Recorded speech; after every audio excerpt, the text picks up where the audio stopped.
Brad, who would you pick? Brad. No, you gotta pick. But Now don't get crazy. You know what to say. One person. Remember what? you know what the great thing about my job is I get to play all of them. Right. Let's rephrase it. Whose lines do you read the most out loud? Who do you be in the scripts when you're in the writers' room? I would, you know. Brad, we want a fun answer. God. Stop being politically correct. I love writing all of you. They're all fun. Everyone in a different. Do you ever say our lines out loud? Zayday is Yes, your dream all the girl. time. You wrote Zayday as your dream girl. As my obviously. That's what. I don't know. I mean, I think in any particular day. I mean, I love it's relationships. I love you and Chad. I love you and Chad. I love you and Zayday and you two guys together. It's like there was always more about dynamics that always fascinated me more than the characters. They're all sort of a wash in my head, you know. All right, predatory Les. That's political. Yeah. Well said. That's he loves all of his that's children like equally. watching these frickin' debates. That's like not answering the fucking question. Who the fuck do you like? Tell us. God. Brad. The word fuck is used all the time by many people. But there are very few people that can turn it into something more than a word. You're not And spinning the when word you fuck. say it, and when you say it, it just has so much. I know. I mean, I think It's a gift. it's I a can't gift. wait for next season. Yes. Is there a character that's particularly hard to write for? No, they're all really easy to write for especially because once you cast the actors and you kind of get them, so like, you know, Billy and Abigail are sort of perfect examples of these characters that were written before we fully got a sense of what they wanted to do with them. And so they were like, especially number 3 was written a particular way. And then Billy came on set and just did something. And it was like, wait a second, that's not what was written. What are you doing? But in a great way. It's like, oh my God, this is this is I'm blown away. I'm totally surprised. And then you can write that character she's doing super easily. Before that, it's like, okay, I kind of get who 3 is, but I'm not sure. And then same with Abigail. She came in and did something. You're like, wait, okay, I kind of get a sense of who number 5 is, but now I get it. And all of them were the same way. I mean, I think that Emma. Right in our strengths and neuroses. Exactly. Yeah, right. I mean, Emma, I think we had started writing that character when we wrote her in Coven. And that was we sort of got that voice around then, and so then writing that character became easy. And we were writing for Jamie Lee, and so that became easy. And Niecy's the easiest person in the world to write for because she just makes it funnier. She does something else, and it's funnier than what she wrote. So it's really, you can just put, you know, Denise says something, and then she comes up with something. It's true. She's amazing. So it really is, in terms of, it's easy, really easy to write for all of them because they're so talented. I think it's hard to write for actors that maybe aren't quite as talented because you know you're trying to shoehorn something in and you're not going to get what you need. Niecy, I know you improv'd a lot this season. Do you have a favorite improv moment from the season? Oh my goodness. My 2 favorite moments were when Denise and Chad Ratwell broke up because we had so many different lines that we said back and forth to each other. So it was wonderful just to see what made it. I was sitting on the bed like, what are they going to use? So that was fun. And then another thing that brought me great joy was when Mama Denise moved into the house. Oh, yes. And I got to fuss at all the girls. I said so many crazy things, but it was funny because I'm like, why are these girls cracking up? I'm literally looking at them, but they were trying to keep character, trying to not laugh. And so that was a fun scene. But the absolute prize has to go to Jamie Lee because anytime we did a scene together, she would hold a straight pen between her fingers and pinch it out of frame to keep from laughing, which made me laugh. I'm like, well, wait a minute, we're defeating the purpose because now I'm gonna laugh. Why are you pinching yourself with a pen? Because you're fucking funny. Jesus, I'm telling you, Kevin Kline still won't speak to me. We did a fish called Wanda 29. 29 years ago, the guy still won't return my phone call. He won the Oscar. I called to congratulate him. He didn't pick up the phone because he hates me. Because I ruined really funny shit he did because I was in a two-shot with him and he would do something inventive that was not on the page and I would laugh because it was funny. And I'm just a terrible person. So I invented this. I should patent it if I can, where you hurt yourself. You literally, I've put thumbtacks in my shoes and stepped on them. I have held straight pins between my fingers under the frame and squeezed really hard because then my brain won't laugh. But then I'm cracking up. So Well, yeah. It doesn't work. It doesn't work. But what if you start doesn't seem crying like a- instead? Yeah. I'm sorry, What what? if you start crying instead? I can take pain. I can't. All for the craft. It's all for the craft. Brad, why did you decide to, rather than follow the horror story model of bringing people back in new roles, bring people back in their same roles? Well, because it was much more of the horror movie way of looking at it, like a sequel. It's like these characters, like this character right here, who in Halloween survives the first movie and then has to then face the second movie. Hey, wait a minute. Halloween 2 was in a hospital.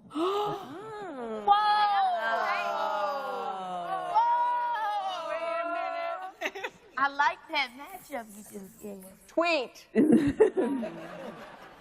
They're following the Halloween model all the way. And the other advantage is when you have young characters, that they have room to grow and room to sort of evolve. And I think when you're doing older characters, they're not, especially in television, not supposed to change that much. And so it was always going to be very different than American Horror Story in that way. So will the characters have learned from their mistakes at all? I mean, you know, you learn and then you forget and you learn and then you forget.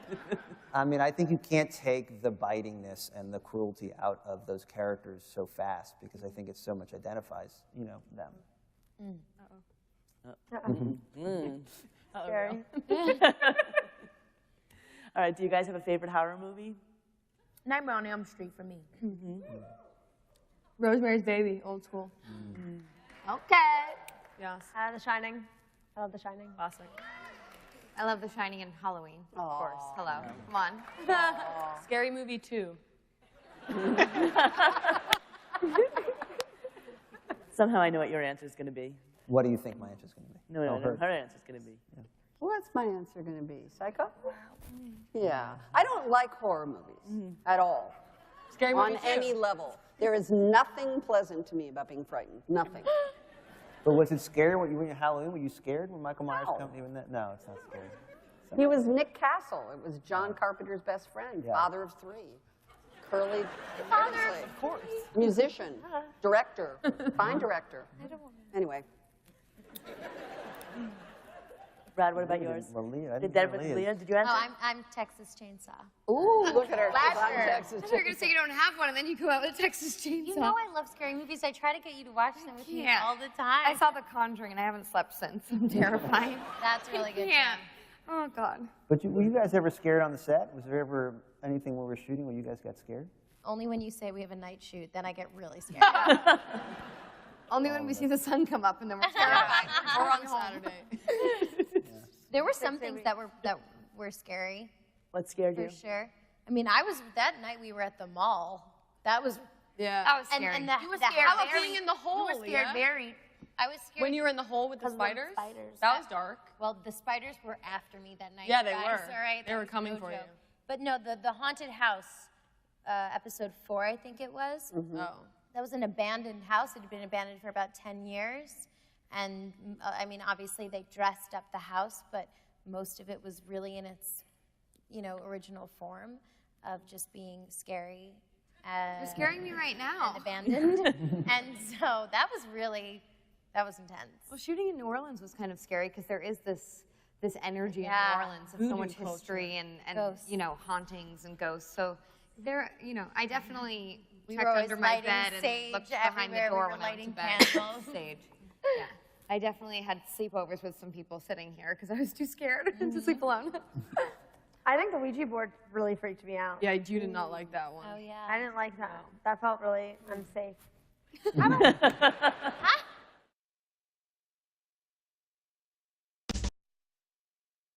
like scary movies at all. At all. And then I get a script that says, Mama Denise got a scary story to tell you. Wow. You know, and even though I was staying at a hotel in New Orleans, I still went in and looked under the bed and looked in the shower just to make sure I was in there by myself. Kiki, did anything scare you? No. She's don't know brave. positive. She's not scared of anything. You know why? Because I just go straight to praying, okay? Can't nothing get me. I'm like that lady in Jeepers Creepers when Jeepers Creepers was sniffing around her, that black lady. She's like, Lord is my savior. That's me, baby. I'm good. I'm pretty sure I asked you to do that for me a few times when I was scared. I'm like, Kiki, please. I'm like, She's like, can you pray for me? Yeah, I got you, our Father who art in heaven. she would. Hallowed be thy name. I'm there for you. Oh my God.